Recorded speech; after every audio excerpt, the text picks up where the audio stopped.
Joao Moreira, great to see you always. We're at the barrier draw for FWD Champions Day and you're going to ride Satono Rave in the sprint. You've drawn gate 6. Are you happy where he's drawn? Hi Nick, yeah, I'm extremely happy. He's a big horse, he needs a bit of space. He's obviously, it seems like the real pace will come from the inside and maybe too wider.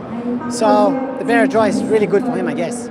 Last time out, obviously a big win for him in Japan. Of course, you were on board. We know he's a class act. How good is he, Joe? I mean, it's a tough race. Ying Rising won't be easy to beat, but you've got a very good horse to ride. Yeah, he's a bloody good horse. Yeah, he could be one of those causing upset here. However, Ying Rising deserves all the respect that we are all applying to him. He's done so well. He's one of the best sprinters in the world, if it's not the best. But I'm happy to be taking the reins of Satono Rave and just hopefully he gets a good result. He's been here previously, of course. A good run, went third to Ying Rising there in December. So he's got close, he handles the track, he's got ticks in all the right boxes. You're right.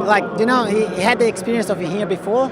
So we really believe that he can go a little better. And as you know, he finished 3/4 of a length behind Ying Rising last December. So it doesn't really need to improve that much to finish the race side by side. We just need a little bit of luck throughout the race. And yeah, fingers crossed, and we're going to do our best. Indeed. And Joe, just finally, I know you're a busy man, but great to have you back here. Great to see you here. I imagine you're happy to be back here and on what is a big day, of course. 100%. People here treat me very well. The first few times I came back, I still had that feeling of, oh my God, I was having a tight heart. But the last couple of times I've been here, people has shown a lot of respect, and that made my heart be a little bit softer, if you know what I mean. It's always a pleasure to come back. David Hayes, Akashvani looks an up-and-comer, usually on these big cards. We do unearth some very nice-looking horses. You seemingly have done that already with this guy. Winner on debut, good in defeat last time. Goes to the well again on a big day. How is he? He's a good young horse with a wonderful action. Reminds me of a young Ruby lot.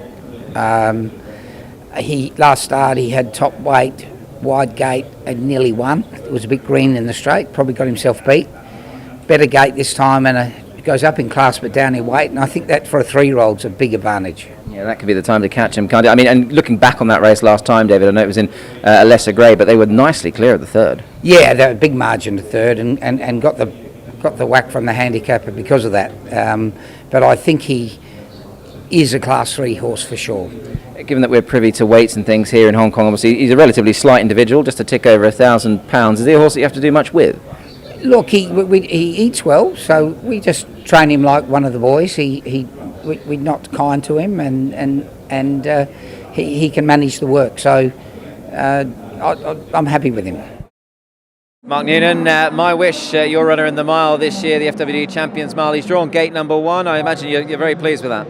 Yeah, I'm leaving a little more happy than I did after the Derby draw. But look, gate 1, it'll give Luke some options. Certainly will, obviously. And as for your horse, I mean, those that aren't too familiar with him, he has been the standout 4-year-old this season. I mean, he's winning the mile, he's gone close in both the Cup and the Derby. He's really done you and your team proud. Yeah, and look, he's been ultra consistent, and he hasn't missed a place all season. And he's had a few little excuses in the races he hasn't won. But, to come up with gate 1 at his first attempt at Group 1 against the older horses, it'll certainly help.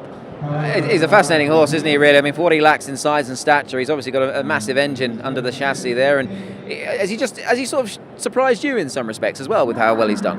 Yeah, look, he definitely has. It hasn't been a lack of talent, but early in the season and when he arrived, his temperament was a bit tricky. And, as he's actually had a bit more racing, he's matured mentally and he's got a bit tougher. And now he's actually able to run to his ability, whereas, previously, he paraded poorly.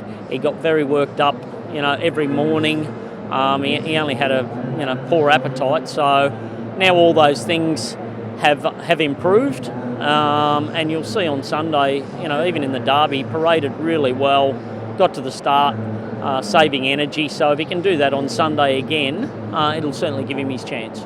You mentioned a few moments ago, obviously taking on the older horses, Open Group 1 company. It's never been that easy a task for a 4-year-old to win this race. I mean, I guess there has to be some pros and cons to it, but you're certainly willing to take them on, and he's certainly got his chance.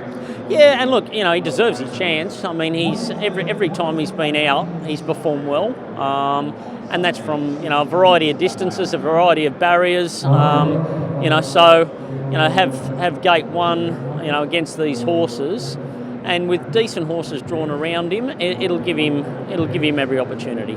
And I must just ask you, Mark, just finally, obviously there are plenty of stories, plenty of threads running through this meeting, but you're taking on a horse trained by Mrs. Waterhouse. You and her obviously had a connection when you were in the saddle. That must be a bit of enjoyment for you. Yeah, and look, it's 20 years. I had my first ride for Gay in 1996, and then I left as assistant trainer in 2016. So, you've got to go and beat everyone, and Gay's always hard to beat. So, I'm looking forward to the race from a lot of points of view. But in just our second season, to have a horse able to compete, it's pleasing, and it shows that the team we've got back in the stable are doing a good job, and we're a good future.